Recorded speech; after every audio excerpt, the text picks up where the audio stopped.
Hello everybody and welcome back to another episode of Reviews from the Crypt. Now in tonight's episode, I think I found it. I think I found the most perfect episode I've ever seen. 10 out of 10, no notes, astonished. Bravo, standing ovation, wonderful. But I do have a bit of a surprise for you. I have a secret. Can you keep a secret? Can you come here? Come closer? Just come here. Welcome to my first clickbait episode.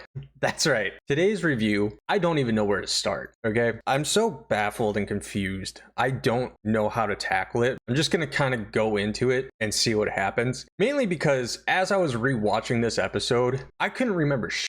I'm just sitting there watching and I'm thinking, what? I don't remember this at all. Don't really remember the story. I don't remember the actors. I don't remember a damn thing. Aside from when we got to the ending, I was like, oh, that's right.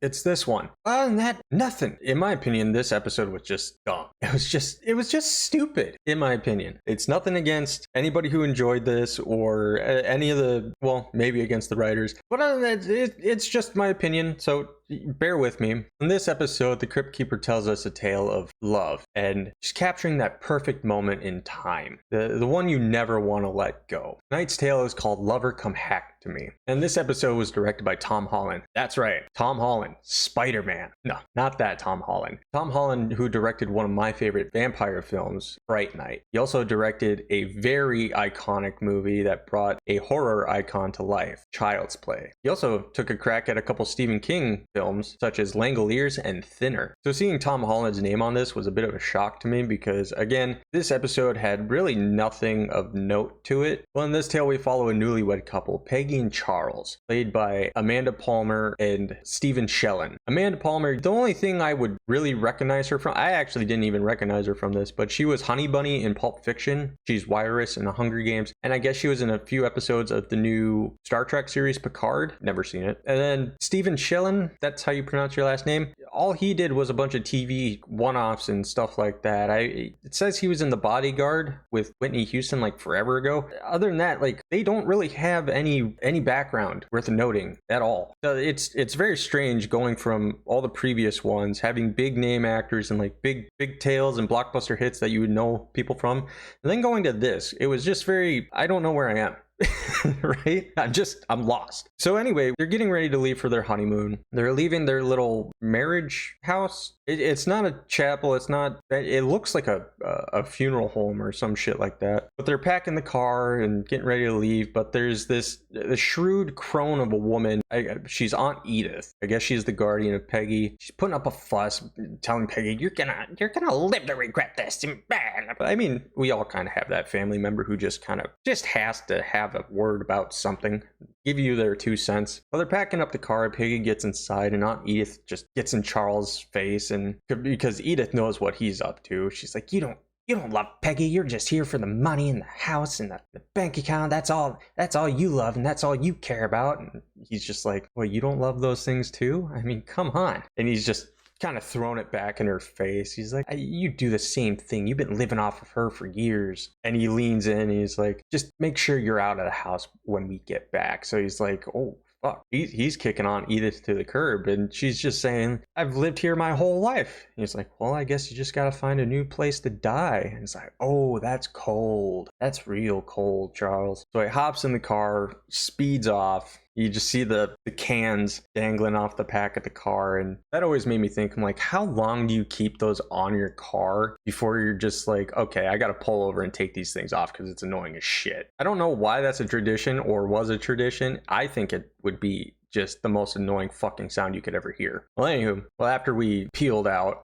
you kind of see Edith give this very strange smirk. Like something devious is going on, right? After that, we cut to a dark and stormy night. They're driving through this heavy downpour on their way to wherever their honeymoon is. They don't really give a location. But as we're driving, Charles is trying his best to see. Peggy's reading the map and Charles just looks over and he's like, you know, where are we? She's just like, just very bashful. He's like, oh, I don't know how to read maps. Then why the fuck do you have it? What are you doing? I'm not giving Boy Scout lessons here. I'm not teaching you how to read a map. Now Charles is just like, oh, fuck, now we're lost. They come to a stop and she's like, why are we stopping? He's like, well, look, there's a giant tree collapsed in the middle of the road. Like just a full grown, just a full tree just blocking their path. And Peggy asks the dumbest question. She's like, can you get out and move it? Yeah, sure. Let me eat my can of spinach and bust out my Popeye strength and move this giant fucking tree. One man. Yeah, sure. I got this. So, of course, just to appease his new wife, he's gonna go try and move this, but he kind of needs something to see. So he asks her do you have a flashlight? She opens the glove compartment to look for a flashlight, and we see a revolver kind of just plop out. And they're both just kind of looking at each other like, And Charles just looks at her and asks, is that yours? Like, yeah, dude. This timid little girl has a fucking revolver just in the glove compartment of the car. She's like, no, not mine. And he's just, well, I guess it's a wedding gift from old Aunt Edith. So he grabs it and he's like, oh, I'll take care of it. Stuffs it in his pocket, grabs the flashlight, goes out. He's wrestling with this tree, really giving his all, thinking that, yeah, I'm gonna be able to move this. Like, dude, I don't think in any lifetime you would be able to move a full tree by yourself. That's just stupid thinking. So after he kind of just shrugs and gives up on it, he turns around and with a big crash of lightning and thunder, you see this fucking Scooby-Doo manor from the intro, right? Like, brick by brick, it is the Scooby-Doo manor. You can't tell me otherwise. Oh, I'm sorry. That I guess that is something to remember from the episode. Scooby-Doo's in it. Well, Charles goes running back to the car like a little bitch because he can't move a little tree, and he's all butthurt because he's all wet and soaked and all this shit. And as he's about to start back up the car, he reaches for the ignition, but oh no, keys are missing. He looks over at Peggy again and is like, where are the keys? Like, I thought you took them with you. And he's like, and he's rustling around in his giant ass raincoat with fucking football pads on him. Can't find the keys. And he's like, shit. And she's like, well, what are we gonna do now? Oh, bright idea. I just saw a house over there. Let's go over there. The more I think about it, this really is an episode of Scooby-Doo. So they go running up to the house, knocking to see if anybody's home, but nobody's answering. It's just raining cats and dogs. And so he's about to break the little window panel of the door, and Peggy's just like, you're gonna break and enter? He's like, no, I'm gonna stand outside and catch my death of fucking cold. What else do we want to do? And somehow Peggy just kind of scooches over this flower pot to find the key to the entrance. And all this time I'm just thinking, like, something's not adding up. Something's afoot. And so they don't have to break the door. We're about to go inside, and Peggy just sits there like she still just wants this to act like a honeymoon, a wedding night. So she just sits there all coy and like, Charles, well, don't you think... What? Well, don't you think you should carry me over the threshold? You know, traditional type stuff. I don't think that's too much to ask for. Sure, it's a bad night, but let's try and salvage it, right? Let's still treat it like it's our honeymoon, like we just got married. Let's try and make this night a little better. So, he just gets conned into it. He's like, okay. So he picks her ass up and throws her inside. And now we're just in this kind of dilapidated house with peeling lead paint all over the walls and, just leaves and trash everywhere. But we see like this really great big statue stuffed into this tiny little corridor, blocking an exit, an entrance, and the way to your stairs. It's like, okay, you guys did not plan out this house very well with this giant ass fucking statue. Sure, you want to look rich and hoity-toity, but in my opinion, it's tacky. So Peggy notices this phone, and she asks permission for this. I don't know why, but she asks if she can use the phone to call AAA. If we're progressive enough to have AAA, you're progressive enough to fucking not need to ask permission to use the phone. Whatever.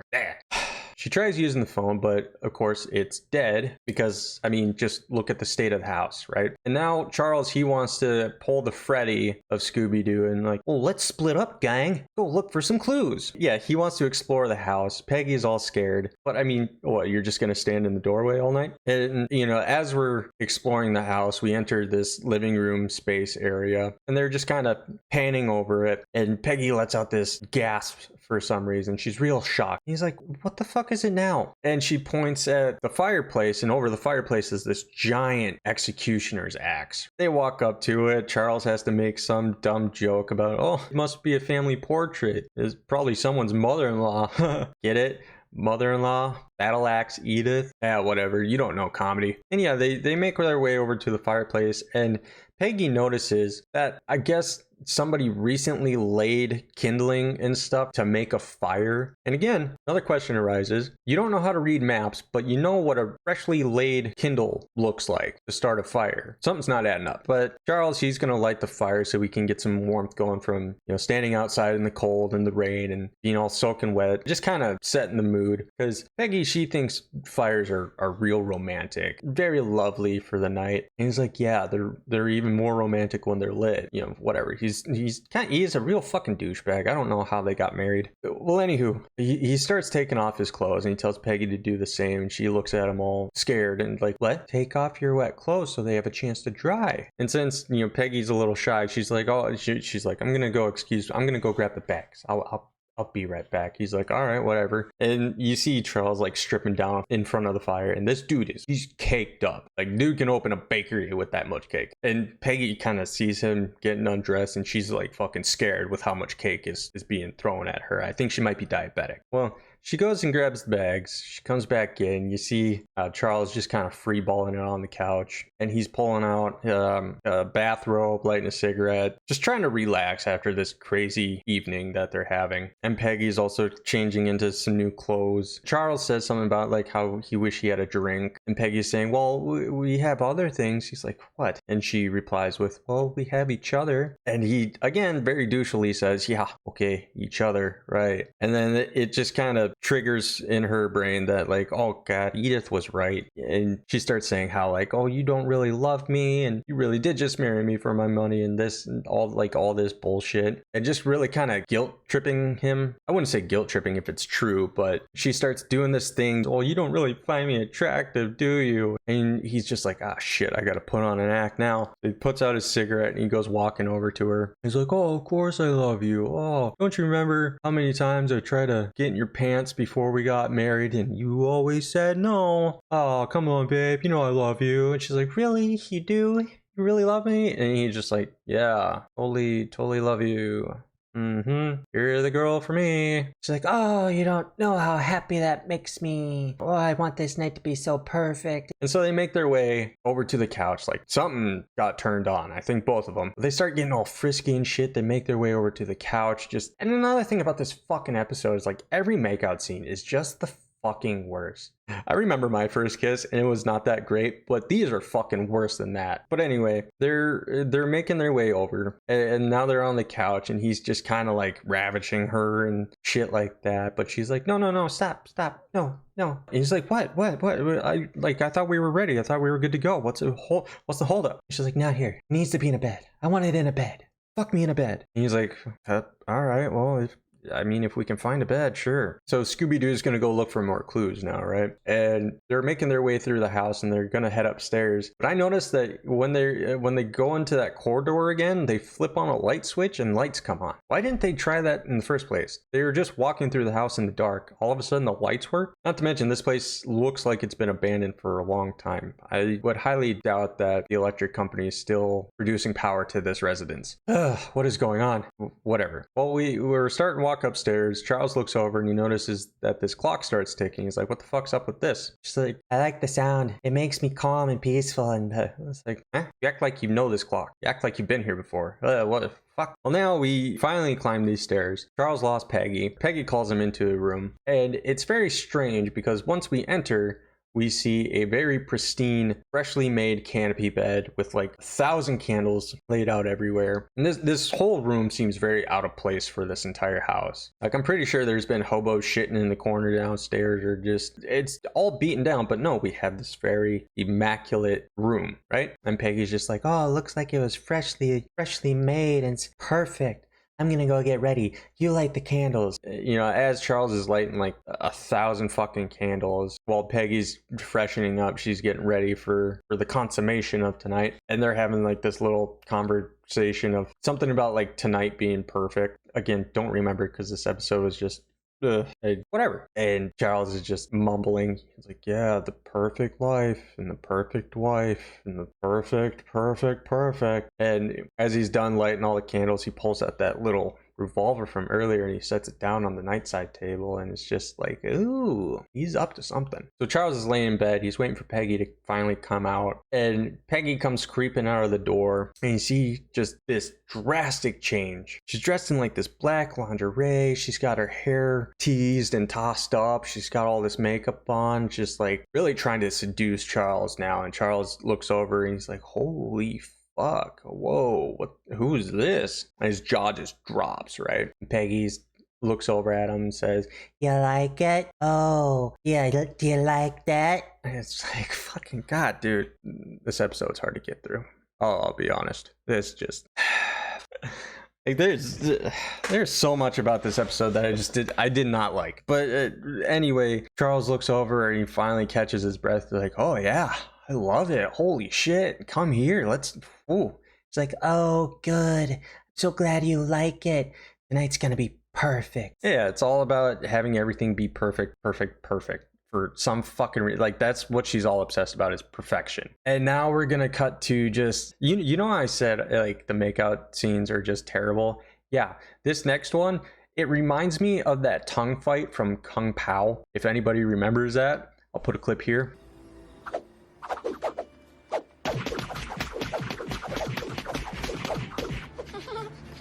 This is what the kissing fucking remind me of. They're not making contact with each other. Well, they are, but not in a way you would think. Dude's literally punching her face with his tongue. It's not making contact with her tongue. It's hitting nose, chin, eyeball, maybe brown eye. I don't fucking know. It's making everywhere but the mouth. Like, this is fucking terrible. I've seen some bad on-screen kissing. This is the fucking worst. And now we're gonna enter the good old days of Skinamax. I mean, there was HBO, there was Cinemax, and then late at night there was Skinamax. We're going that route. And we just are having this toss around in the sheets type deal. Just heavy grunting, scratching at the back, and all this. As soon as the clock strikes midnight, everybody, we're just gonna bust together. Sounds like a Ninja Sex Party song, Bust Together. If you see this, please make that a song title. That'd be great. Or Busting at Midnight. Oh, that'd be a fucking sick title. Well, as they're letting out their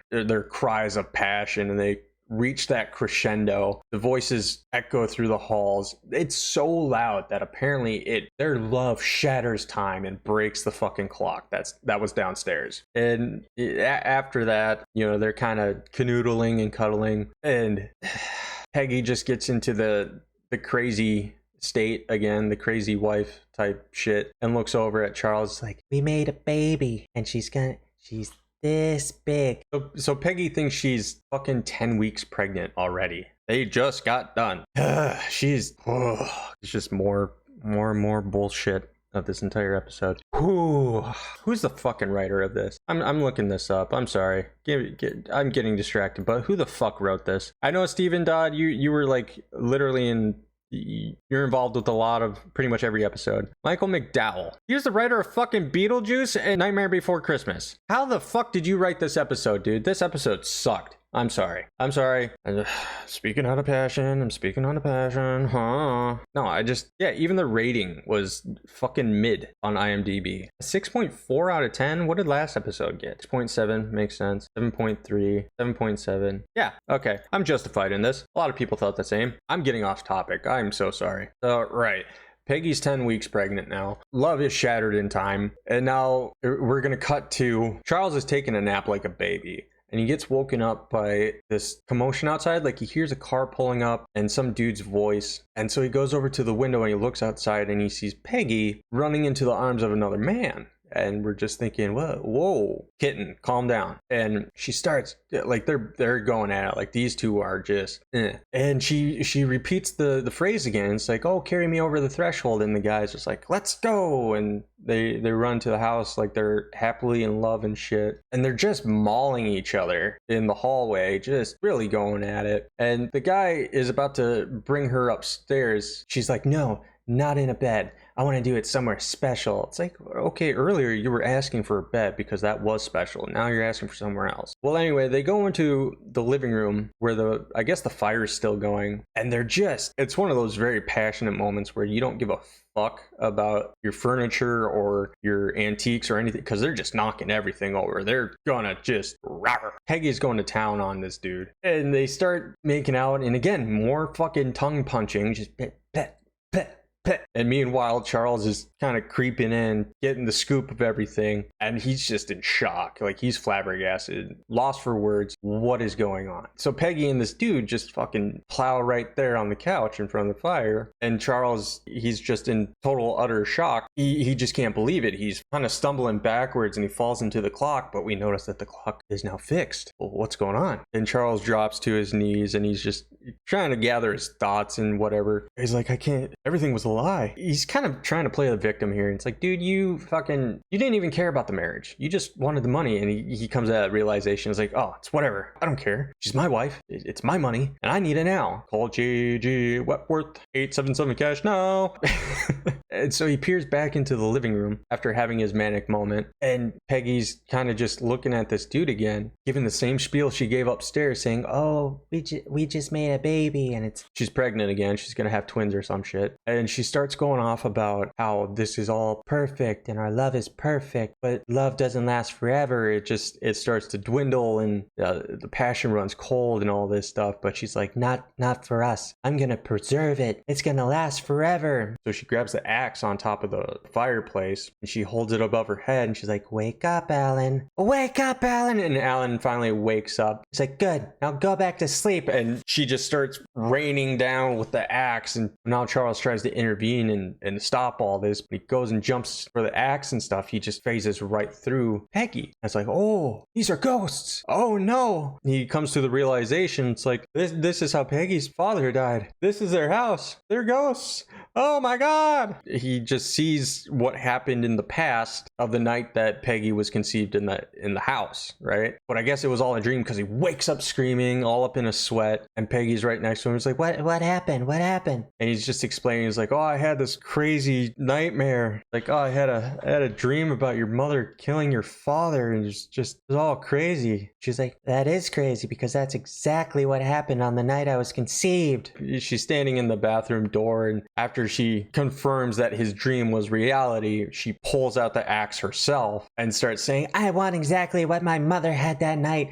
I want the perfect love. And Charles finally confesses, like, I don't love you. I never loved you. I wanted you for the money. She's like, no, that's not true. It's like, yeah, it is. See? And he grabs for the gun. He's like, I brought this here tonight to kill you. I was going to blame it on a burglary and shoot you. She's like, no, you would never shoot me. You love me. After tonight, you realized you love me. You would never shoot me. And he points the gun at her. He's like, you want to bet? And so he pulls the trigger and all I hear is click. And it's like, oh, fuck. And he looks back and the bullets are laid out on the nightside table. She's like, see, you really do love me. And as he leans back to reach for the bullets, Peggy the Butcher goes into action. Fucking, it's Slayer raining blood all over the place. Absolutely gruesome. That's probably like the only like redeeming moment of the whole episode right there for me. It's a pretty cool twist if you think about it. And just like the gratuitous amounts of blood at the end, I think was like a lot of fun. But other than that, everything leading up to it was just so fucking ugh. Look at my face. Do I look excited? Fuck no. I still just don't care for this episode. There's so much corny bullshit about it. I'm getting off topic again. We'll get into this in a second. So after another grisly murder of the night, we cut to the next morning. Aunt Edith shows up for some reason. They hug one another, and Edith asks, how'd your night go? And she's like, oh, it was perfect. It was wonderful. Blah, blah, blah, blah, blah. But, oh, and I'm going to have a baby. Oh, she's like, oh, are you now? Yeah, it's going to be a baby little girl. She's this big and just all this shit. And apparently this is a family tradition of theirs, because Aunt Edith kind of did the same for Peggy's mother. After she killed Alan, she took care of Peggy growing up, and now Aunt Edith is going to have to take care of Peggy's baby, and that baby's going to need to murder a boy sometime in the future. I don't know. It's a crazy fucked up family tradition, and I don't understand it. Like how this family has gotten away with doing this. I'm assuming Aunt Edith did it too. No, well, maybe. No, Aunt Edith doesn't have any kids, so she didn't do shit. I'm assuming Peggy's gonna get locked up and go away. That's probably why Aunt Edith has to take care of this kid. You know, you find out this crazy family tradition. That's the end of the story. Well, now the Crypt Keeper is gonna give us some love advice, some marriage advice. Before you get married, make sure you check their backgrounds, right? Make sure you check their closets. Make sure there's no skeletons in them, unless they're yours. He's always got a nice quip of something, right? Now that the episode's over, we're gonna fucking get into this shit like heavily, because I'm just every time I talk about this episode, it doesn't matter if I'm talking to you or if I'm talking to my friends, it doesn't matter. Anytime this one comes up, it is so difficult to deal with. I don't know why. I don't know why I'm so triggered by this. I can't really just... Don't worry about that. I'm gonna take a breather here before I jump into it, because we just went over the episode, right? I'm still leaning back in my chair because I don't want to like, that's just where I am in this. Out of every episode in the season so far, this is my least favorite. I'm gonna go out there right now, 3 out of 10, maybe a 2.5, but it's the lowest out of all of them in season 1. I can't even think of another episode that is on par with my distaste for this one. And I can't really place it either, because the characters they were portraying, Steven and Amanda, they did a pretty fine job of it. Steven's annoyance of this marriage really plays through. It's very good. It's believable. Amanda's little shy, innocent routine, like, you've seen it all before. It's very cheesy, very played out, kind of cringe. I'm sorry, not kind of cringe, very fucking cringe. The writing is okay. It makes sense. I don't know what it is about this episode that gets under my skin so much, but it fucking sucks to me. It's just an episode of me shitting on something. The critical thinking of Charles is probably what's getting to me. Like, dude, you should be questioning her a lot more. Like, she suddenly found this key, your car keys went missing, there's a random, well, no, there's not a random gun, you brought that gun. She kind of notices things that should not be noticed right away, like a perfectly recently laid kindling for a fire, a pristine bed upstairs with candles everywhere that's in a dilapidated abandoned house. You should be questioning a lot more stuff that's going on right now. Use your fucking brain. I think that's one thing that was bugging me about it, and this is just me. I don't know what the direction was here, but the tongue punching, the tongue fights from Kung Pao, the random Skinamax scene, also not needed in this episode. There was a lot of stuff that was put in here that just did not need to fucking be in here, or they could have just done more tastefully, and it was just kind of souring the mood. Again, as I was watching this, I was remembering how I don't remember anything from this episode, if that makes any fucking sense. It wasn't even like the pacing either. The pacing was actually very good. The pacing was actually very well done, very well written out, because this all happened in a span of a night. It lined up very well. Maybe that's why I gave a point up. The twist at the ending was great. The family tradition was a little strange, even though if you think about it, it makes more sense now why her family is gone. So I guess that's another point right there. But everything else, I don't know. There's something about this episode that really just fucking bugs me. But I am hoping that down the road, we'll find another episode that we can compare to this one and just really see if there's any others like this. After 7 seasons, you would think there'd be something close to this one. Not sure, but we'll find it. I know this was a very different type of episode than the others. This was more of me giving thoughts as we're going through the episode. This was just a really weird one for me. Thanks so much for watching. If you liked the episode, hit that like button. If you're not subscribed already, go ahead, hit that subscribe button. It's free, doesn't cost anything. Pushing out more bullshit to get that algorithm going. If this episode didn't bother you as much, please leave a comment down below letting me know that I'm just being over dramatic and that I should just shut the fuck up about it. It's really not that bad. Just give me your thoughts. Be delicate. I'm a precious little flower. Thanks again so much for watching, and I will catch you in the next episode. Bye.